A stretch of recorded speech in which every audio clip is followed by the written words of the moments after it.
នៅក្នុងណានៃមានតែគួរមួយគត់ផាក់មិនស្រវឹងផាក់មិនដេកទេផាក់បានរាល់ថ្ងៃ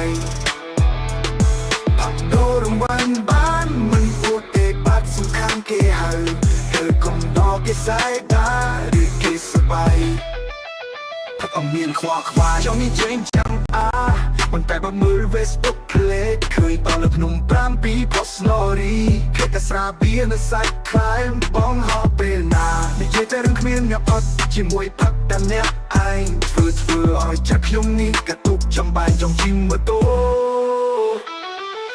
ពីដំណាក់បីពីភ្នំ5ពីដើម្បីរក idol ផឹកបីពីអ្នកតែអត់ស្គាល់ផ្ទះ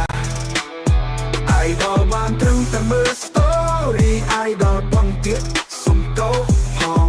idol លើនេះយាយលេងទេ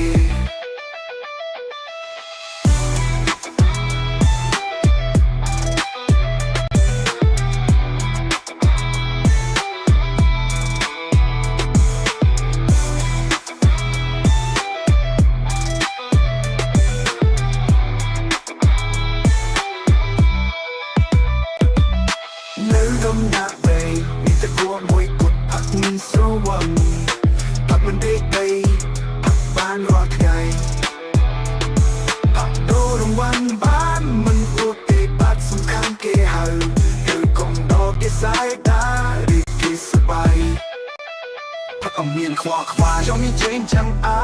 មិនតែបើមើល Facebook ផ្លេតឃើញតលើភ្នំ5ពី post story គេតែស្រាបៀរនៅសាច់ខ្លាយបងហោពេលណានិយាយតែរឿងគ្មានអ្នកអត់ជាមួយផឹកតែអ្នកឯងធ្វើ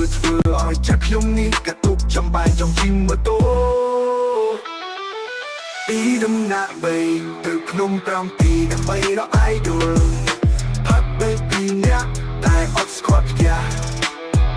idol បានត្រឹមតែមើល story idol